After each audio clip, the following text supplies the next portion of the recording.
Marcos capítulo 3, verso 13 e 15. Todos acharam? Palavra maravilhosa de Jesus nos diz assim. Depois, Jesus subiu ao monte e chamou os que ele quis, e vieram para junto dele. Então designou 12, aos quais chamou de apóstolos, para estarem com ele e para os enviar a pregar. Fala conosco, Senhor, que quem tem ouvidos para ouvir, ouça a tua palavra em nome de Jesus. Amém.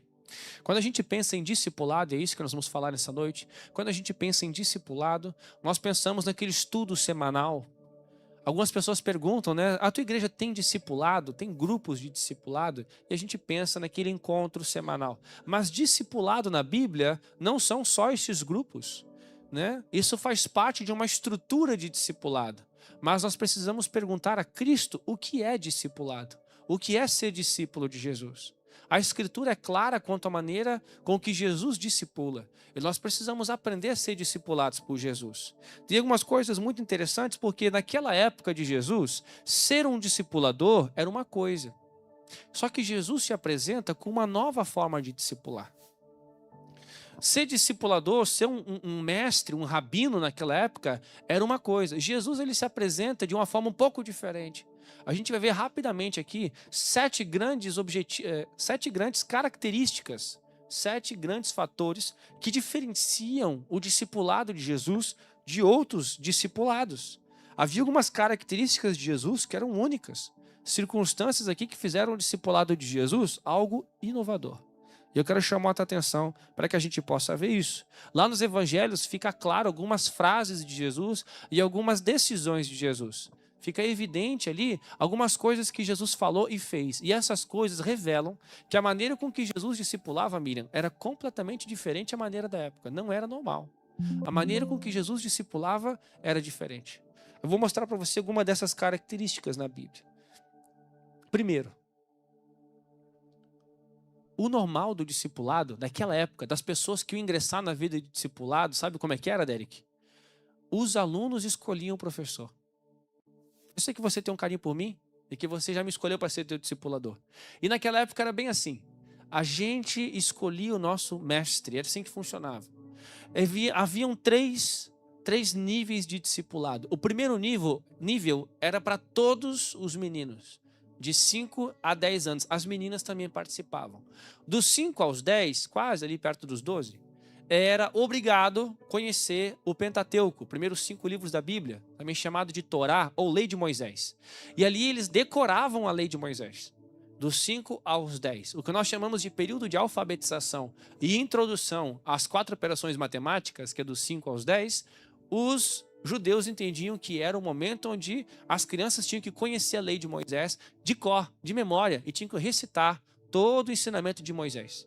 Esse era o primeiro nível. O segundo nível é que aquelas crianças que se destacavam dos 5 aos 10, que se destacavam dos 10 aos 15 aproximadamente, dos 12 aos 15, 16, era um segundo nível, elas estudavam agora os profetas e os livros escritos. O que é os profetas e os livros escritos? Os profetas é Jeremias, Abacuque, Isaías, Oséias. E os livros escritos é 1 Coríntios, né? 1 Crônicas, 2 Crônicas, 1 e 2 Reis, eram as histórias que eram reveladas lá. Só que aqueles que se destacavam nesse segundo nível passavam para um terceiro nível, que era uma vida de discipulado que fazia com que eles agora não tivessem só o conhecimento da lei, não tivessem apenas o conhecimento dos profetas e dos escritos, mas fossem aqueles que estariam sendo introduzidos na vida de intérpretes da lei. Eles agora seriam formados para interpretar a Bíblia. Uma coisa é você conhecer o Pentateuco, outra coisa é conhecer o Pentateuco e os escritos e os proféticos, né, os profetas. Outra coisa é você ter a condição de interpretar adequadamente e de ensinar com autoridade. Esse era o terceiro nível. E só acessavam esse terceiro nível aqueles que se destacavam no primeiro e no segundo nível. Aqueles que então se destacavam no primeiro e no segundo nível podiam escolher um rabino. Então eles procuravam por toda a terra de Israel algum rabino, algum mestre que eles achavam bom na escola de rabinos para serem seu discipulador. E é assim que funcionava. Qual que é a primeira grande característica do discipulado de Jesus? Não são os discípulos que escolhem o mestre, mas foi o mestre que escolheu os discípulos. Essa é uma primeira grande inversão. Isso não era comum. Por isso que diz ali no que nós lemos, logo no versículo 3 do capítulo 3, Jesus escolheu quem ele quis. Está escrito isso aí. Acho isso maravilhoso. Ele faz o que ele quer. A palavra de Deus diz que o Espírito sobra onde quer. E diz a palavra que Jesus escolheu quem ele quis. E a pergunta é, Jesus escolheu pessoas extraordinárias, pessoas que se destacaram no primeiro e no segundo nível? Não, escolheu pessoas comuns, né? Como eu e você. Então, primeira grande característica, Jesus escolhe os discípulos. João 15,16 diz, não foste vocês, vós que me escolheram a mim. Pelo contrário, eu que escolhi a vocês e designei vocês para que vão e deem muito fruto. O lema desse ano é que a gente precisa frutificar. Deixa eu contar um testemunho rápido para você. Na última quinta-feira, quem não veio aqui no culto espanhol perdeu algo lindíssimo e maravilhoso. Cadê a Carol? A Carol está lá atrás? Depois a Carol vai contar com detalhes, tá bom? Mas nós estamos aqui com pessoas, né, que estão dedicadas, estão realmente querendo se dedicar a serem membros ativos da igreja. Estão aqui na frente, na primeira fileira, né? E querem aqui ser membros ativos, dedicados, qualificados, pessoas que estão se rendendo aos pés de Jesus, fruto do culto em espanhol que vocês oraram comigo. Então o Senhor está acrescentando pessoas de coração puro, pessoas que estão se entregando a Jesus. São perfeitos? Não, que bom, né? Porque a gente não é também. Se fossem perfeitos, a gente ia estragar eles, né? Mas são pessoas que amam a perfeição, amém? Amam a perfeição. Então depois a Carol conta os testemunhos com detalhe. Deus quer que a gente frutifique. E uma parte do fruto, né, uma parte importante do nosso frutificar é sermos discípulos dele. Sermos chamados para ser aluno. Então olha que bonito. Deus está aqui nessa noite dizendo, Carlos, Josemar, Fátima, eu escolhi vocês. Olha que coisa maravilhosa. Deus chegar para nós e falar, eu escolhi você, Ju. Eu escolhi você. Eu escolhi você. Não foi vocês que me escolheram. Fui eu que escolhi você, Mário. Por isso que muitas vezes a gente pensa assim, Mário. O que eu estou fazendo aqui? O Mário já falou isso uma vez. Eu não sei o que eu vim fazer aqui. O que eu estou fazendo aqui? Eu morava na Espanha. Fui tirar férias aqui na praia de Santa Catarina. E agora eu estou aqui na igreja. O que eu vim fazer aqui, Mário? Ele te escolheu, Mário. Jesus nos escolheu. Ele nos chamou. Porque nós somos os melhores? Somos os mais excelentes nas outras escolas? Não, porque ele quis. Olha que coisa linda. Jesus me escolheu porque ele quis. Então, quando o diabo acusar você, fala assim, ó, cala a boca, endemoniado, né? Ele me escolheu porque ele quis. E ele é meu Senhor. Primeira grande característica, o discipulado começa na graça de Deus. Não é mérito, não foi você que escolheu, não foi você que alcançou Jesus, foi Jesus que te alcançou. Não foi você que chamou a atenção do mestre com a tua eloquência, com o teu conhecimento, com a tua riqueza, com os teus milhões de dólares, viu, Carlos? Não foi isso, né, cara, que alcançou Jesus. Ele olhou para nós e nos escolheu. Amém? Olha que lindo isso aí. Jesus te escolheu, Michel. Jesus nos escolheu. Segunda grande característica. No discipulado de Cristo, pessoas comuns são chamados para fins extraordinários. E Jesus faz isso muitas vezes na Bíblia. Você pega a maior parte dos líderes e dos heróis da Bíblia, a principal característica que eles têm é ser um fracasso. Olha só. A principal característica dos heróis da Bíblia é serem naturalmente fracassados. Sem força, sem dinheiro, sem eloquência, sem poder, sem capacidade intelectual, sem dinheiro, sem estratégia. Mas por que eles foram heróis? Porque eles fizeram uma coisa apenas. Eles ouviram a direção do Senhor. Quando Davi ouvia a Deus, vencia as batalhas. Quando Saul, que era um homem que era muito inclinado para a maldade, mas até Saul, quando obedecia a Deus, era vitorioso nas batalhas. Todo mundo que ouve Deus vence. Todo mundo que segue a orientação de Deus vence, porque Deus não pode perder. Então não é você, uma pessoa extraordinária, que ele chama para ser extraordinário. Se você acha que você é muito extraordinário, que você está muito acima da média geral, muito provavelmente o Senhor vai dar uma esmagada em você.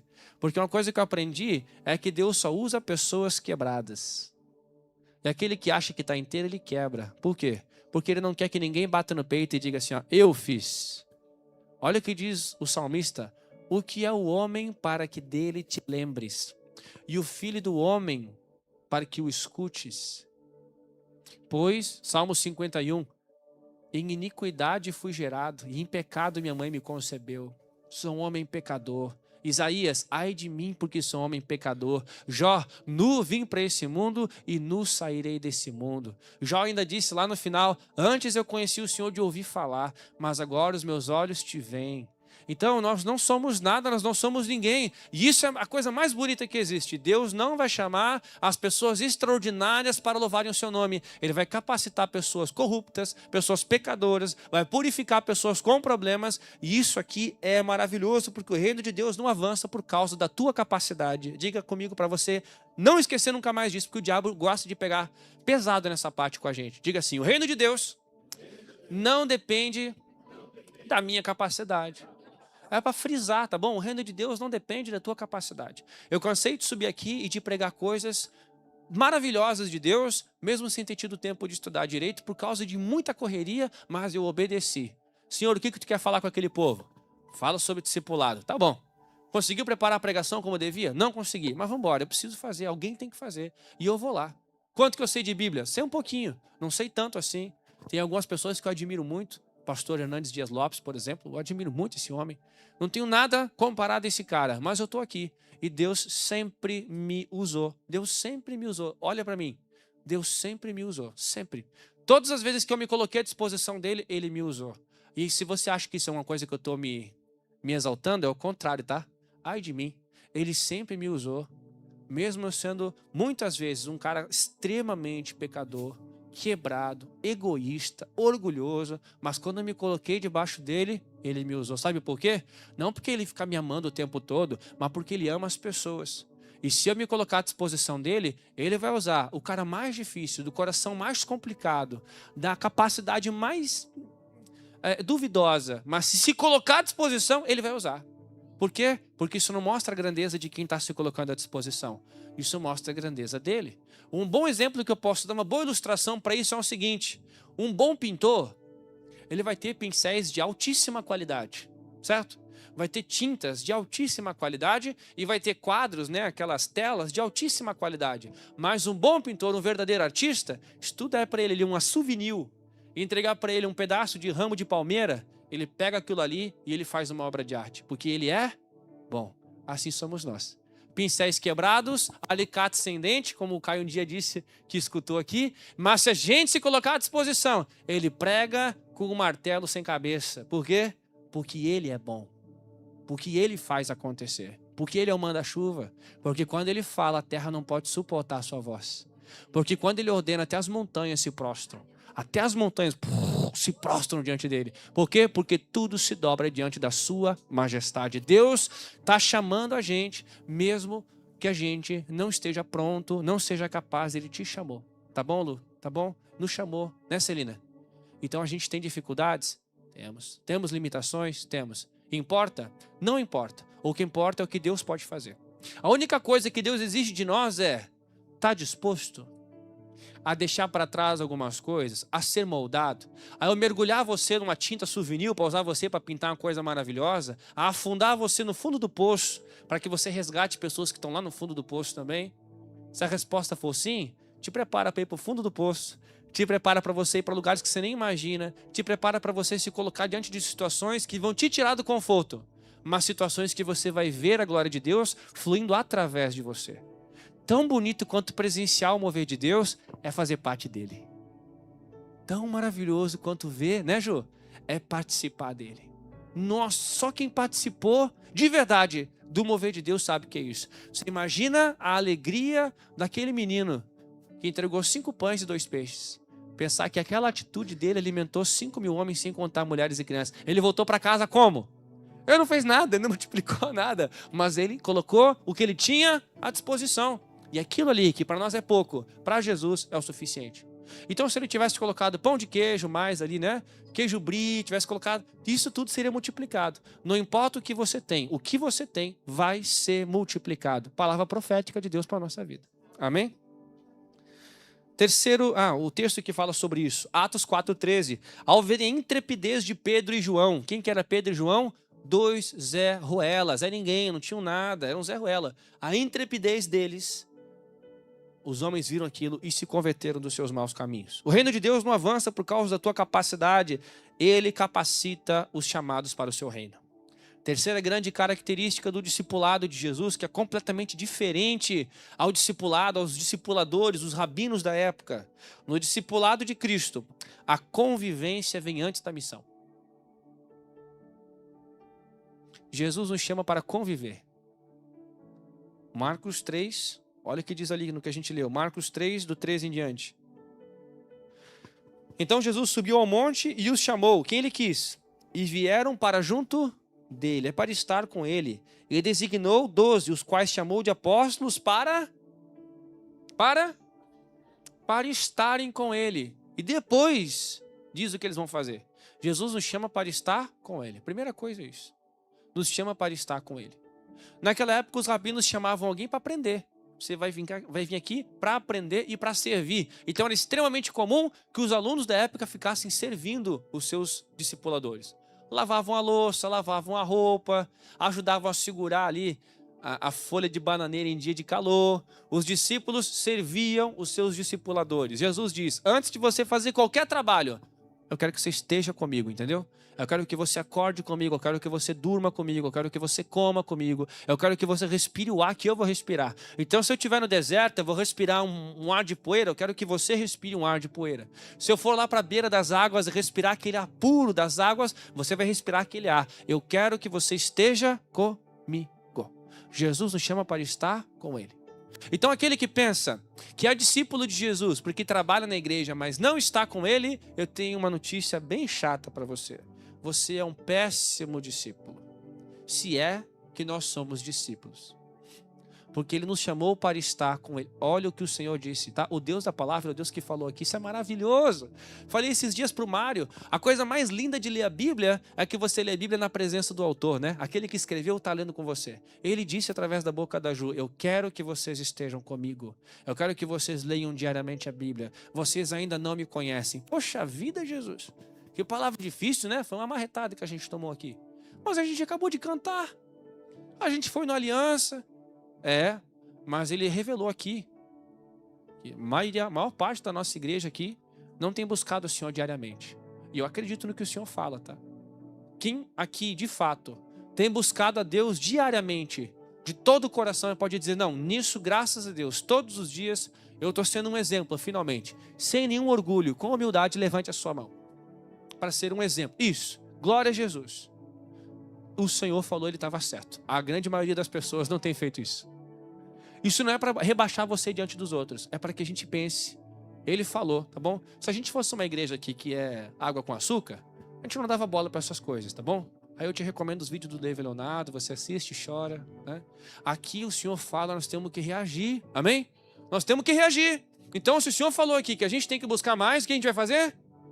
Amém. Glória a Jesus. Estar com ele. Jesus nos chama para estar com ele. Ao longo dos evangelhos, vemos os discípulos viajando com Jesus, ouvindo seus ensinos, observavam ele quando ele orava, testemunhavam os seus milagres, acompanhavam a vida diária dele, estavam sempre com Jesus. Jesus não formou discípulos apenas através de sermões, tá? As pregações não formavam discípulos, era o convívio que formava discípulos. Então você pode falar assim, mas eu escuto pregação todo dia. Mas você está com ele todo dia? Quando a pregação acaba, quando você vai para casa na segunda, na terça, como é que tá? Ele formou discípulos compartilhando a vida dele. Isso é tão legal, porque a gente realmente conhece uma pessoa quando compartilha da vida. Esses dias o Estevão passou por uns dias bem difíceis. Ele foi lá para casa. Só que o Estevão não foi lá para casa só porque ele estava vivendo um dia difícil. Ele já ia lá para casa direto, né, Estevão? Falou hoje que estava com saudade de comer as panquequinhas que a gente faz lá, né? Por que o Estevão sabe as panquequinhas americanas que a gente faz? Porque o Estevão conviveu com a gente. O Estevão dormiu lá. O Estevão sabe como é a experiência de dormir na rede que tem lá em casa, né? Por quê? Porque o Estevão foi lá em casa várias vezes. Jesus quer que a gente compartilhe da vida. Aqueles que compartilham da vida com ele vão conhecer a rede dele, vão conhecer as panquequinhas que ele faz. E tem coisas que Jesus revela que é tão íntimo assim, é tão precioso, que a gente nem consegue dividir, que as pessoas não entendem. As pessoas até nem valorizam. Quantas vezes eu vi pessoas, eu mesmo fui um desses, mas eu vi pessoas que chegaram e foram contar um testemunho. Nossa, ontem à noite eu estava orando e assim, ó, eu me derramei em lágrimas, eu senti a presença de Deus de um jeito, e tá falando isso numa mesa que tem 5, 4 estão assim, ó. Ah, que legal, cara, que benção. não consegue valorizar, não consegue assim entender por quê? Porque foi algo tão precioso, tão especial, que só quem viveu sabe o que que é. Só quem estava ali para sentir isso. Às vezes tem gente que fala assim, nossa, ele foi dar o testemunho, falou que Jesus falou com ele ontem à noite, enquanto estava tomando banho, e está aí chorando que nem uma criança. Não precisa tanto também, né? Chorando assim de... Não, é porque foi uma experiência genuína que ele teve. Então tem coisa tão preciosa de quem vive com Jesus que não dá nem para explicar. As pessoas não conseguem nem valorizar muito, porque só quem vive essas coisas do compartilhar da vida com Jesus sabe o que é. Quarta grande característica do discipulado de Jesus. No discipulado de Cristo, o objetivo é ser como o Mestre. O discipulado da época tinha isso, tá? Isso é uma característica que Jesus enriquece. Uma característica da época é que o discípulo tinha que literalmente ir atrás do mestre. Literalmente mesmo, ele tinha que andar atrás. De tal forma que ele tinha que imitar até o jeito de andar do mestre. Era assim que funcionava. Você sabia de qual escola era um discípulo? Porque ele andava igual. Vamos supor que eu seja um rabino, tá bom? E vamos supor que eu manque da perna direita. Os meus discípulos iriam mancar da perna direita. Então as pessoas iam ver um bando de gente mancando da perna direita e iam dizer, olha lá, da escola do casanato lá, os mancadores lá. Os mancos são tudo da escola do casanato, né? Por quê? Porque o objetivo era literalmente andar, se vestir e viver como. Por isso os discípulos de João Batista andavam como João Batista. Os discípulos de Jesus andavam como Jesus. De tal forma que lá, diz a palavra de Deus, quando Jesus foi preso, olham para Pedro e falam assim, esse cara aqui estava com Jesus. E o Pedro, não, nunca vi esse homem. Ele fala igual Jesus. Isso é tão legal, né? Ele fala igual, não tem como negar. Aí o Pedro muda a voz, sei lá o que ele faz, né? Não, nunca vi esse homem. Eu falei, não, mas ele é igualzinho, a gente vê o jeito, ó o cheiro, é o mesmo fedor, é a mesma coisa. É igualzinho Jesus, né? É igualzinho, a gente vê. Graças a Deus ele tem um perfume mais doce, né, do que qualquer coisa. Por isso diz assim lá em Lucas 6,40, todo aquele que for bem instruído será como seu mestre. Isso era a regra da época. Agora, o que Jesus faz? Que ele inova nisso também, que ele vai além disso. Ele não queria que as pessoas só imitassem ele. Ele queria que as pessoas deixassem o espírito que estava nele viver nele também. Olha que bonito. Não é só imitar o mestre, tipo assim, vou andar que nem o Luiz, né? Vou ter a mesma barba. Vou ter que orar muito, viu, Luiz, para ter a mesma barba que você. Né? Mas é eu ter o espírito que está sobre o Luiz, sobre mim. Olha, isso aqui é muito profundo, é muito precioso. Nenhum rabino podia dar isso. O mesmo Espírito, olha que maravilhoso esse texto, eu já falei ele algumas vezes. O Espírito que ressuscitou Cristo dos mortos habita em vocês. Então, uma coisa que Jesus vai muito além é que ele queria que a gente fosse semelhante a ele por ter o seu Espírito. O discipulado judaico tinha como objetivo produzir discípulos semelhantes ao rabino.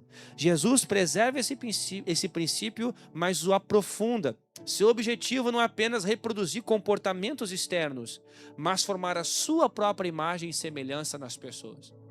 Por isso que Deus detesta aqueles que conseguem ter uma aparência externa de cristão. Ele fala como cristão, ele cheira como cristão, ele usa a Bíblia embaixo do braço como cristão, mas o seu coração não é como o coração de um cristão. Quando ninguém vê, a forma dele é diferente. Jesus nunca quis que nós o imitássemos de maneira barata. Ele quis que nós fôssemos transformados na sua imagem. Isso é precioso demais. Quinta grande característica. Não, peraí, olha essa frase aqui. Jesus não procura admiradores. Não, Jesus era o cara aí. Não, ele não quer admiradores. Jesus quer imitadores. Sede meus imitadores, disse o apóstolo Paulo, como eu sou de Cristo. Paulo chama para ele a atenção de rabino. Me copiem, como eu tenho copiado Cristo. Façam o que eu faço, como eu tenho feito, como Cristo fez. Sejam meus imitadores, me imitem, sejam como eu. Jesus não quer que a gente conheça ele, que a gente admire ele. Nossa, como Jesus é lindo, olha que bonito, maravilhoso, cheiroso. Ele não quer que a gente admire ele, viu? Ele quer que a gente imite ele, que a gente seja como ele. Amém?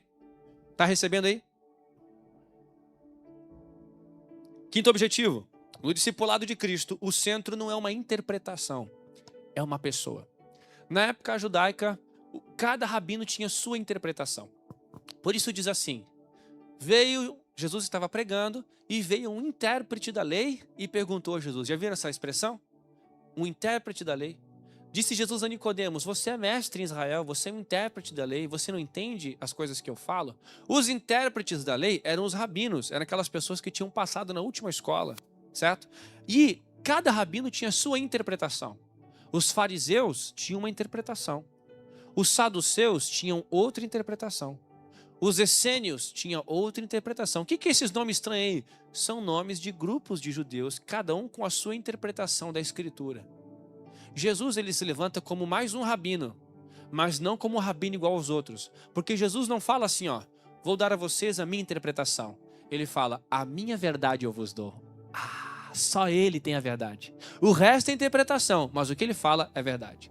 Então Jesus ele fala de um jeito que ele não diz assim, não, bem legal o jeito que a rabina, ali o rabino Michele falou, mas eu tenho a minha interpretação. Jesus não fazia isso. Ele falava assim, ó, não, o que a Michele, o que a Maria, o que o Casanato falaram, esquece. A verdade é essa aqui. Então ele tinha autoridade para ser o professor dos professores. Ele falava qual era a verdade. O que Jesus falava não era uma interpretação, era a correta verdade, era a correta interpretação.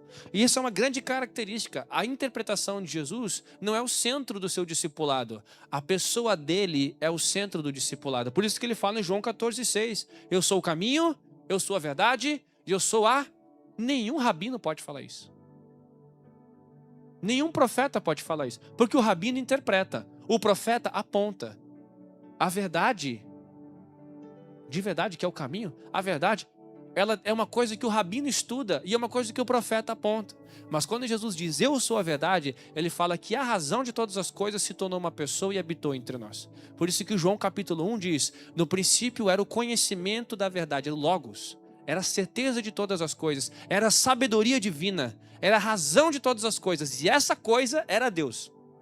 Deus sempre foi a razão de tudo, o conhecimento de tudo, a certeza de tudo, a sabedoria, sempre foi Deus. Estava com Deus e era Deus, e esse Logos, essa sabedoria, que no grego está escrito Logos, essa palavra, esse verbo criador, essa ministração verbal, essa palavra, essa verdade se fez carne e habitou entre nós. Então a verdade é uma pessoa, a verdade é uma pessoa, a verdade é Cristo. Aqui encontramos uma ruptura profunda entre Jesus e qualquer outro rabino. Jesus não é só mais um rabino. Jesus não é só mais um professor. Jesus não é um grande profeta. Jesus não é um grande professor. Ele é o profeta, ele é o professor, ele é o sacerdote, ele é o rei. O, no singular masculino. O, não há ninguém como ele. Nós cantamos, ele é único. O discípulo de um rabino aprendia uma interpretação. O discípulo de Jesus encontra uma pessoa. Uma pessoa. Por isso aqueles que seguem os ensinamentos de Jesus, mas não encontram Jesus, não seguem os ensinamentos de Jesus. Porque aquele que segue o ensinamento de Jesus, encontra Jesus. Se a gente for ver, o que Deus está restaurando nos homens? O que Deus está restaurando na humanidade? Aquilo que nós perdemos no Éden. O que tinha no Éden? Ao cair do dia, todo final do dia, o que acontecia? Deus passeava no jardim. Jesus passeava no jardim. Nós perdemos isso. Agora Cristo vem para que a gente o encontre todo santo dia. Esse é o nosso devocional diário. Essa é a nossa vida diária, encontrá-lo todo dia. A verdade não é um conhecimento abstrato, a verdade é uma pessoa. Os gregos, Aristóteles, Sócrates, Platão, Aristófanes, esses nomes todos dos gregos aí que são os pais da filosofia, eles queriam buscar a verdade e achavam que a verdade ela era um conhecimento. Mas 2, 3 séculos depois deles, a verdade encarnou e disse que era uma pessoa. E disse que essa pessoa, que é Jesus, disse que nós deveríamos encontrá-lo. Então, se você ama a verdade, se você quer a verdade, se você quer conhecer as coisas como elas são, você precisa e eu preciso encontrar Jesus. O centro do discipulado de Jesus é Jesus. Se a tua vida e a minha vida não tem Jesus como centro, nós não somos discípulos. Jesus mesmo disse, aquele que vem após mim, se não toma a sua cruz, não é digno de mim. Eu sou o centro, a cruz é o centro. Se você não me quer como centro, você não é meu discípulo. E não pode ser meu discípulo. Mas se você quer perder tudo por amor a mim, e quer a mim, custe o que custar, então você é meu discípulo. Porque você demonstrou que você quer a mim. Sexta grande característica. No discipulado de Cristo, o jugo é suave e o fardo é leve. Outro grande ensinamento. Todo o discipulador, todo rabino, ele tinha uma coisa que eles chamavam de jugo. O que é jugo? É a sua interpretação, a sua maneira de viver. O que os discípulos de João Batista tinham que fazer? Não podiam beber álcool, tinham que ficar longe do vinho, tinham que se batizar. Esse era o jugo dele. É assim que funcionava. E se quem quisesse ser discipulado por um discipulador ali, qualquer outro, né? Por Nicodemos, que era um mestre. O Nicodemos tinha o jugo dele, tinha a característica de viver dele. Quem andasse como Nicodemos deveria ser como Nicodemos e assumir o jugo. E o que é jugo? Jugo é aquele instrumento que a gente chama de canga, sabe? Parece um A assim, sem a setinha no meio, que vai no pescoço do boi. Vocês já viram isso aí? Tem vários lugares assim, no CTG tem bastante, né? E aquilo ali vai no pescoço do boi e aquilo ali o boi puxa, né? Geralmente tem dois, um para um boi mais velho e um para um boi mais novinho, né? O boi mais novinho aprende o ritmo do boi mais velho e eles vão puxando ali aquela carroça. Então o jugo é um instrumento que conduzia ali, aqueles bois usavam para conduzir a carroça. E era chamado de jugo também as características, o estilo de vida que um discipulador, um rabino, dava para os seus discípulos. Então, se você quisesse andar com Nicodemos, tinha que seguir o jugo de Nicodemos.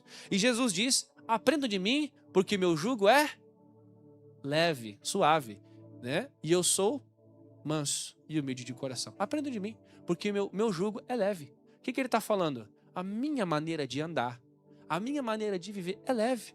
Não vou pedir uns negócios extraordinários para vocês que é impossível. E ele fala isso, ele acusa inclusive os fariseus de serem assim.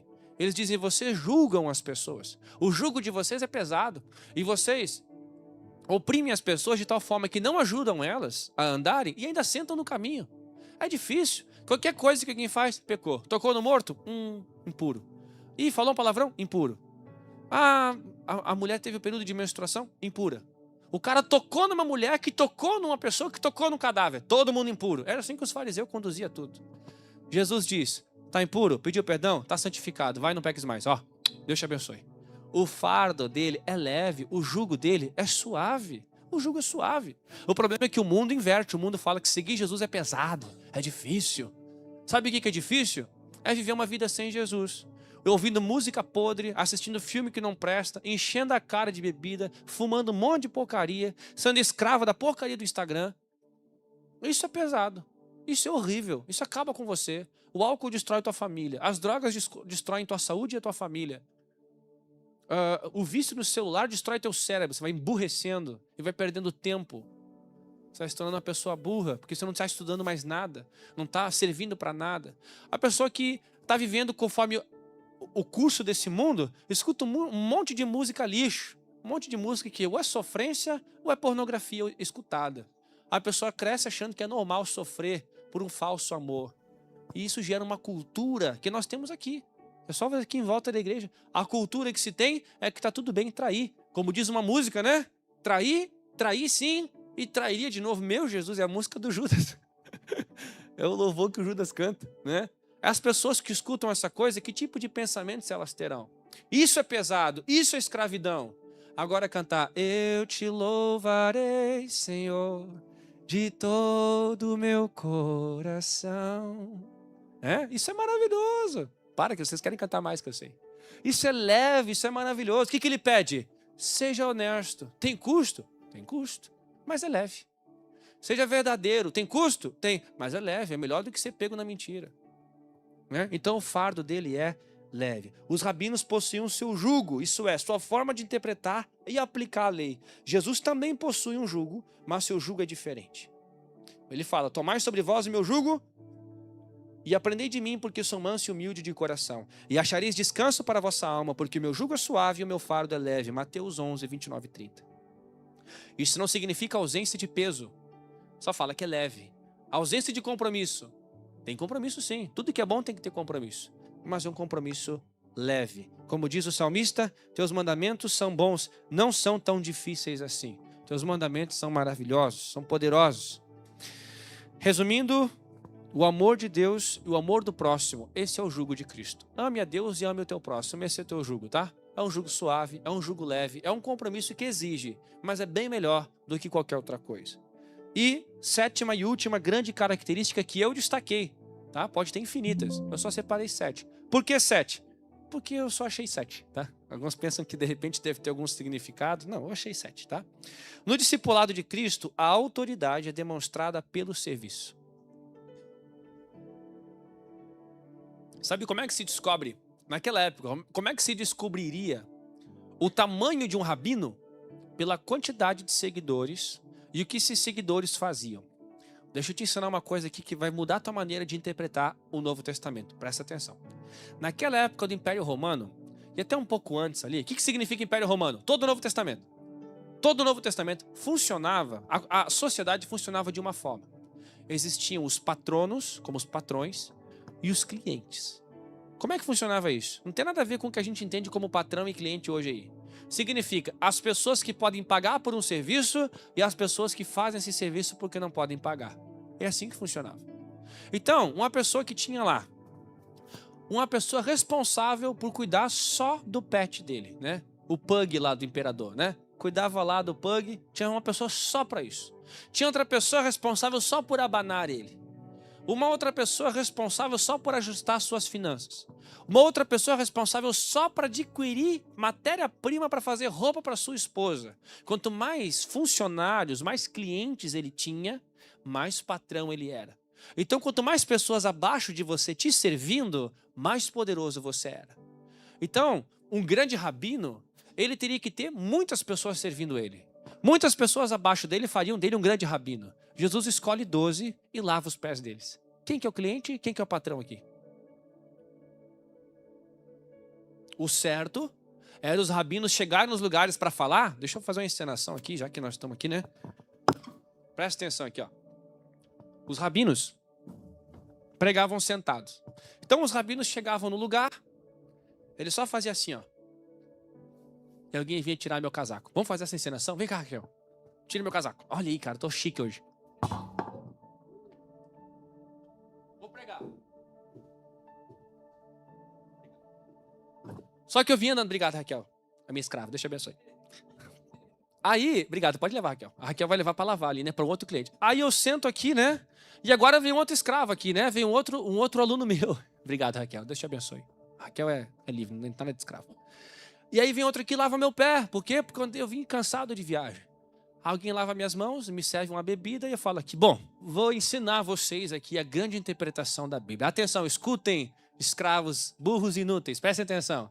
Era assim que funcionava. Quanto mais ele esculachasse as pessoas, mais servos ele tinha, mais importante ele era. Olha o nosso mestre.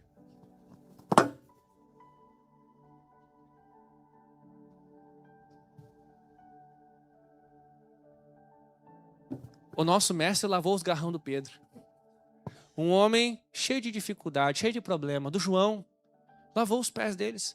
E mais, lavou os pés de Judas. O que Jesus ensinou? A grandiosidade de um mestre está na sua capacidade de servir. Quanto mais pessoas forem servidas por ele, mais importante ele é. Porque as pessoas precisam do serviço dele. Por isso que Jesus ama pessoas que dizem, eu preciso de ti. Se você disser assim, eu preciso do Senhor. Eu preciso que o Senhor lave meu pé. Sabe por quê? Porque eu não sou capaz de lavar meu próprio pé. Eu preciso que tu toque o meu coração, porque eu não sou capaz de tocar o meu coração. Eu preciso que tu me perdoe, porque eu não sou capaz de me limpar. Quanto mais você precisar dele, mais servo ele vai ser na sua vida, mais importante ele é. Você pode dar uma salva de palmas para Jesus? Ele merece. Aleluia. Obrigado, Jesus.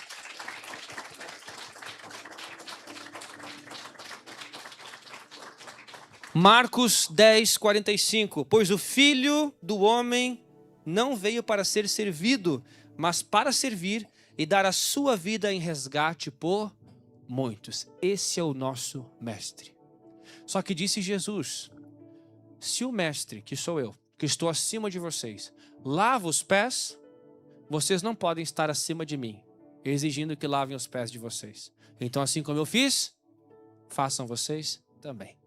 O mais importante é o que serve. Aquele que não serve para nada é um inútil, não tem importância nenhuma, mas aquele que serve tem valor. Quem aqui, com certeza o Juliano iria levantar a mão aqui, quem já usou um cepo de madeira para segurar uma porta no dia de calor, levanta a mão. Tá. Quem já usou uma coisa que não era um martelo para pregar alguma coisa, levanta a mão. Essas coisas passaram a ter um valor naquele momento porque eram úteis. Agora, de que serve um martelo que não funciona? Disse Jesus, de que serve um sal que não salga? Então, até uma pessoa que não foi feita para um determinado cargo, que não tem capacidade para alguma coisa, que está disponível, Deus usa, essa pessoa se torna um instrumento de serviço, ela passa a ter valor. Agora, aqueles que querem ser servidos o tempo todo, que são os caras, eles não precisam de Deus. Eles são os bons. Eles não precisam. Disse Jesus, eu vim para aqueles que são doentes, não para aqueles que se acham sãos. Eu vim para aqueles que estão doentes, aqueles que precisam de mim. O mais impressionante é que Jesus vive exatamente aquilo que ele ensina. Ele lava os pés dos discípulos, ele prepara o alimento. Disse lá que Jesus estava churrascando. Ele estava na praia preparando uns peixinhos lá, quando chegou o Pedro. Pedro tinha traído ele. O Pedro traiu também. Por 3 vezes disse que não sabia quem era Jesus. Traiu a confiança de Jesus. Não esteve com Jesus em todo o tempo. Fez igual Judas. E aí Jesus está lá, assando os peixes na praia. Pedro chega, ele fala, opa, chega aí, trouxe pão de ralho? Não trouxe? Não tem problema. Pedro, vem cá. Chega aqui perto da churrasqueira. Ministério do tio André, né? Chega aqui perto da churrasqueira. Pedro, tu me ama? Discipulou enquanto serviu. Aquele que alimenta o físico, alimenta a alma. Aquele que multiplicou o pão, multiplica a palavra. Ele serve. Essa é a melhor coisa que existe de Jesus. Ele é o maior servidor, é o melhor garçom, é o melhor escravo que existe. Quem? O rei do universo. Serve. Por isso que o orgulhoso insulta a Deus. Se você é orgulhoso, você está insultando Deus. Porque aquele que deveria se orgulhar, não se orgulha. Como diz a palavra, não ousou ser como Deus. Antes esvaziou-se de si mesmo. Abriu mão de tudo. Se fez homem, servo e servo obediente até a morte e morte de cruz. Ele disse, o filho do homem, o próprio filho do homem, não veio para ser servido. Ele veio para servir e dar a sua vida pelo resgate de muitos. Enquanto os discípulos discutem quem é o maior, Jesus demonstra que a verdadeira grandeza se expressa através do sacrifício, do amor sacrificial. Este é o nosso Senhor. No reino de Deus, liderança não é privilégio, é entrega. Eu já escutei bastante gente reclamando de liderança, não aqui na igreja, na minha vida inteira. Porque isso, porque aquilo. Quer assumir liderança? Quero. Vai. Vai que eu vou reclamar que nem você. Assume a liderança aí. Assumiu? Sim. Ai, que calor nessa igreja, Jesus. Alguém ligou o ar-condicionado? Ui, que frio. Ligou demais. Gente que só reclama da liderança, acha que ser líder é um privilégio, ser líder é um trabalho, é um trabalhão. Ainda mais na igreja. Quanto que te pagam para você fazer o pão, Fátima, da Santa Ceia? É de graça, né? Porque é serviço voluntário, é feito com amor. Está aqui sempre com amor, né? Isso é a marca de uma líder, de uma pessoa que serve para liderar, uma pessoa que serve. Um líder que não serve não pode liderar. Ao olharmos para o discipulado de Jesus, percebemos que ele não veio estabelecer mais uma escola rabínica. Veio estabelecer a escola da verdade, o discipulado. Ele não veio criar especialistas religiosos, mestres da lei, capazes de acumular o conhecimento. Ele veio formar pessoas que refletissem a sua própria vida no seu dia a dia. Isso que é o discipulado de Jesus. E é por isso que o Senhor está nos direcionando para os grupos de fortalecimento. Nós vamos precisar espelhar Jesus na vida do nosso grupo. Nós vamos precisar que o nosso grupo espelhe Jesus na nossa vida. Você vai ter que chegar para os teus irmãos, para os teus colegas, tanto dentro quanto fora do grupo de fortalecimento. Chegar lá para o Ariel, desse lado aqui, né? Ou para a Miriam, desse lado aqui. É chegar e falar, viu, preciso de oração. Tá difícil lá em casa, o Miguel tá acordando de madrugada e tá tendo umas visão ruim lá em casa. Você ora por mim, Miriam? Ora. Beleza, vou lembrar de orar pro seu filho. Quem que é esse aqui? O pastor. Mas o pastor não sabe expulsar demônio na sua casa? Oxe, mas eu sou blindado de todas as coisas? Eu preciso dos irmãos. A multiforme graça de Deus existe para que todos nós sirvamos uns aos outros. Deus faz com que mesmo que eu seja pastor, eu precise de vocês para que eu seja curado. Se vocês orarem, eu sou curado. Se vocês crerem, eu posso também orar por cura, né? Mas aqui é um dependente do outro. Amém? Não pode ter crente besta na igreja de Cristo. Não pode. O que é crente besta? Não é o burro, não. Crente besta é quem se acha besta, né? Quem se acha maior que os outros. Se você precisa do teu irmão, fale. Diga, eu preciso de você. Eu preciso. Uma coisa maravilhosa que a Adi testemunhou aqui na segunda-feira da volta do Aliança com Deus. Ela disse, por muitas vezes eu procurei amizades, eu não tive. E eu sempre precisei, ela deixou claro, ela sempre precisou de bons relacionamentos. Isso é uma pessoa que aprendeu a abrir o coração e falar. Eu tenho dificuldades, a Adi foi genuína aqui, ela disse, eu tenho dificuldades, eu tenho limitações como qualquer pessoa e eu preciso de amizades, eu preciso de pessoas, eu preciso da igreja. Esse tipo de pessoa é que a gente quer estar perto. Pessoas que precisam de nós. Agora, quem nunca precisa da gente, a gente não quer estar perto, né? Essa pessoa consegue fazer tudo sozinha? Eu não quero ficar perto dela. Agora, olha que bonito o discipulado de Jesus, para a gente concluir e participar da Santa Ceia. Anos depois da ascensão de Cristo, Pedro e João foram levados diante de autoridades religiosas. Eles foram levados lá. Por quê? Porque o Pedro e o João foram instrumentos de cura. E os religiosos lá disseram, com que autoridade vocês fizeram essa cura aí? E aí o Pedrão levantou, o João levantou, e eles começaram a falar com autoridade. Não, foi no nome de Jesus que vocês crucificaram. Foi naquele que vocês mataram. Foi na autoridade desse, que aquele que é paralítico agora anda. Vai. Agora tu vai ter que se ver com ele, rapaz. Vocês que mataram ele, vocês que se virem. Eu fiz pelo poder dele, aquele que vocês mataram. Olha a autoridade, né? Aquele que morreu e ressuscitou ao terceiro dia. É pelo poder dele que este homem foi curado. Atos 4:13. Ao verem a intrepidez de Pedro e João, sabendo que eram homens iletrados e incultos, admiraram-se e reconheceram que haviam eles estado com Jesus. Olha que maravilhoso! Em outras palavras, viram que o João e o Pedro eram dois Zé Mané, bananão, os caras não sabiam nada, não tinha dinheiro, não tinha conhecimento, não sabia ler nem escrever, mas viram que eles falavam como Jesus, que eles pregavam como Jesus, que eles transpiravam como Jesus e que eles tinham poder como Jesus. Eles viram que eles não eram homens comuns, porque eles perceberam pela maneira com que eles viviam que esses homens tinham estado com Cristo. Olha que testemunho!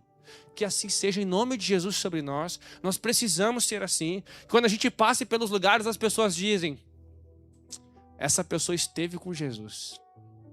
Essa pessoa só pode ser crente. Essa pessoa só pode ser de Cristo. Não é possível, ele esteve com Cristo. Pessoas que passem a crer em Cristo, que Cristo é real, pelo simples fato de ver Cristo vivendo em nós.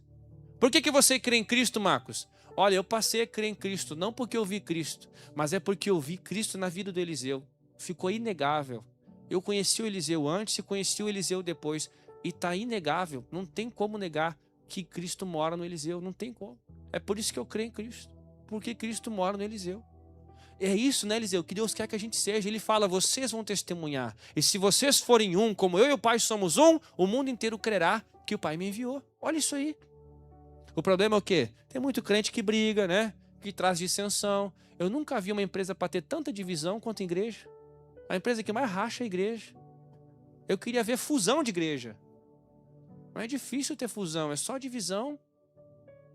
Misericórdia, né? Somos muitas vezes cristãos que tem panelinha. Eu acho ridículo. Se eu ver panelinha aqui, eu vou falar no domingo para todo mundo. Ó, essa aqui é uma panela e essa aqui é outra panela. Agora vocês orem por todas essas duas panelas aqui, vocês se virem. Porque eu vou denunciar os problemas da igreja, que nem Jesus. Não quero panela na igreja, não. Aqui a gente é uma família, amém? E se Jesus me chamou para ser o pastor, eu vou chicotear também, viu? Nem que seja o meu próprio lombo.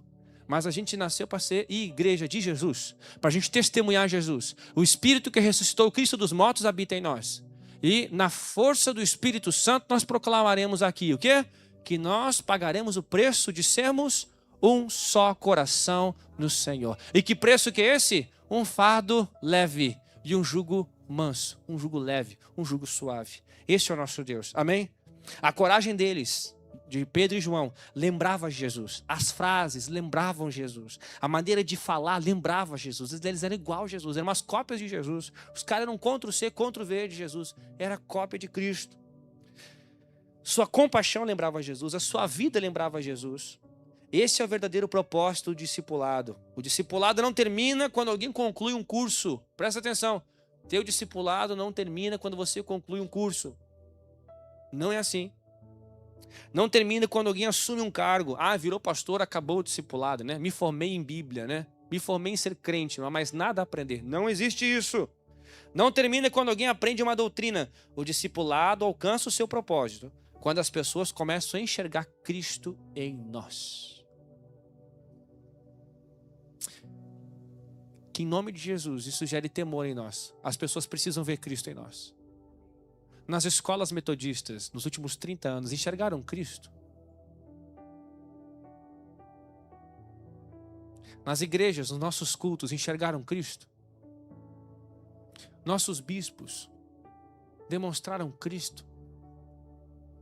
Nossos pastores, né? Porque eu não posso atacar, né? Tem que jogar para mim. Os pastores estão demonstrando Cristo? Nosso louvor tem demonstrado Cristo? Nossa oração na igreja tem demonstrado Cristo? O louvor espontâneo das pessoas tem demonstrado Cristo?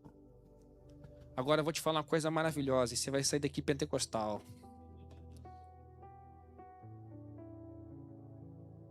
Eu não sou pentecostal, mas eu amo os pentecostais. Se você... Ali tem um pentecostal. Se você ousar imitar Cristo dentro da igreja, esse negócio pega, viu? Mais gente vai ser que nem Cristo. Se você, durante uma pregação, o pastor falar uma verdade bíblica e você entende que aquilo ali é uma frase que destrói Satanás e você fala no banco, louvado é o nome de Cristo por essa palavra, 2, 3 do lado de cá já começa a falar, glória a Deus, outro que aleluia no final. Por quê? Porque a gente é como brasa. Quando a gente está junto, pega fogo. Então, meu irmão, seja alguém que incendeie a igreja. Olha o que o Wesley dizia. Wesley, como que tu faz que você prega e as multidões se arrependem? Sabe o que o Wesley disse? Eu vou até a praça, eu me coloco em chamas e as pessoas me veem queimar. É isso que acontece. Então vem para a igreja e te coloca em chamas, meu irmão. Essa chama não é ser barulhento, tá bom? Não é ser barulhento. Se você quiser ser, tá tudo bem. Eu sou italiano, eu sou barulhento. Se você quiser ser barulhento, pode ser, não tem problema. Mas não só de barulho, porque diz a palavra de Deus que aquele que faz muito barulho, mas não tem amor, ele é como um sino que retine. Faz barulho, mas não tem sentido nenhum. Então tem muito pentecostal barulhento que não tem o Pentecostes. E tem muito presbiteriano calminho, que o coração dele está pegando fogo por Jesus. Então aviva o teu coração, tá bom? Você não precisa fazer barulho. Você precisa que as tuas ações, a tua presença mude. Sabe o que eu penso? Eu penso que se Jesus aparecesse por essa porta aqui, ó, vocês, sem ver ele, cairiam no chão duros. Porque a presença dele muda a atmosfera. Nós cairíamos. Se eu vislumbrasse ele aparecendo por essa porta aqui, o microfone assim, ó, ia cair no chão. Por quê? Porque onde ele bota o pé, meu filho, onde Jesus pisa, a terra é santa. Onde o Senhor se manifesta, o poder corrói as trevas. Mas nós temos a presença do Espírito em nós. Quando você chega no ambiente, ou as pessoas têm que te odiar, ou elas têm que te amar. Eu acho que foi Charles Spurgeon que disse, pregue ou para as pessoas odiarem a ti, ou odiarem a mensagem, ou elas mesmas. Mas toda pregação tem que gerar um ódio. Ou odiarem a ti, ou odiarem tua mensagem, ou odiarem elas mesmas. Eu oro para que toda pregação que eu faça, eu e as pessoas saiamos nos odiando, para que a gente possa mudar quem somos. Mas algumas pessoas vão odiar você também, viu? Não tem problema. Todo discípulo de Cristo é odiado. Todo discípulo de Cristo vai ter uns perseguidores aí. Mas quando te perseguirem, digam, misericórdia, eu não tenho condição de ser um discípulo perseguido. Eu tenho muito que crescer ainda para ser perseguido. Mas se já estão me perseguindo, que glória, né? Que honra ser perseguido pela minha fé. Escuta o que eu vou falar aqui, está sendo gravado, transmitido ao vivo, presta atenção. Na faculdade disseram assim, meus colegas, Marcos, para de bater de frente com os professores. Você vai perder a tua bolsa. Os caras vão cancelar a tua nomeação. Você não vai mais ser pastor da Metodista. E aquilo me deu um medo. Porque os meus professores eram presbíteros. Não era porque eram só professores. Eles eram presbíteros da igreja metodista que estavam pregando falsidades. Aquilo me deixava indignado. E quando eu escutei isso, eu fui para a direção, tive que me explicar para a coordenação algumas vezes lá. Eu ouvi dizer que às vezes eles se reuniam para falar mal de mim na sala dos professores. O conselho de classe me chamava lá. E eu lembro que me disseram isso aí. Falou, rapaz, para, cara. Deixa o professor dar aula dele. Tu fica batendo de frente, cara. Depois tu vai se formar aqui, tu vai voltar para tua igreja, de lá na tua igreja, lá no teu estado. Lá você fala, cara, aqui tu tem que passar por esse tempo. Falei, não mesmo. Não mesmo. Eles estão errados, estão pregando falsa doutrina, não é à toa que a igreja está indo por água abaixo. Eu vou expor esses caras assim, professora que fala a favor do aborto dentro da igreja, quando a igreja mesmo tem uma doutrina que fala que é contra o aborto. Não, eu vou falar isso aí mesmo, não tem problema não. Rapaz, tu vai ser expulso. Olhei para os meus colegas e falei, cara, se eu for expulso pelo que eu penso, que honra, hein? Porque eu queria ver quem que é expulso de uma igreja por que pensa. A gente vê gente expulsa porque rouba, gente expulsa porque trai a esposa, mas eu quero ser expulso de verdade pelo que eu penso. E um dia eu olhei para um professor e falei, o meu sonho, antes que tu me ameace, o meu sonho é que a Universidade Metodista me expulse, para que eu tenha no meu currículo lá, que eu fui expulso pelo que eu penso, e não pelos meus pecados de roubalheira dentro da igreja. Quem sou eu? Um Zé Ninguém, tá bom? Sou um Zé Ninguém, eu tenho que aprender um monte de coisa. Não é falsa humildade. Tenho muitos pecados, muitos pecados. Só hoje eu pequei pra caramba. Preciso de Jesus, você precisa de Jesus, todos nós aqui. O nome de Jesus é exaltado sobre esse lugar. Mas nós precisamos ter posição. Jesus falou aqui, né? Ele disse aqui. Posicionem-se, firmeza. Então, se é para ser perseguido, vamos ser perseguido bonito. Se é para nos perseguir, que nos joguem para os leões. Se é para ser devorado, que devore numa engolida só. Não tem problema. Mas que fique testemunhado que eu não vou dobrar meu joelho para Baal. Meu joelho é de Jesus. Amém? Nós nos prostramos diante de Jesus. Tu quer ver os maiores milagres acontecerem na igreja? Perseguição. Toda vez que a igreja é perseguida, tem milagre à vontade. Jesus nos chamou para sermos seus discípulos. Ser discípulo não é curso, ser discípulo não é escolinha. A escola dominical é uma bênção, mas ela não forma discípulos sozinhos. Ser discípulo é ser como Cristo, é andar como Cristo, é viver como Cristo, de tal forma que nos confundam. Afinal, ele é Cristo ou ele é um discípulo de Cristo? É esse o objetivo, sermos confundidos com o Senhor.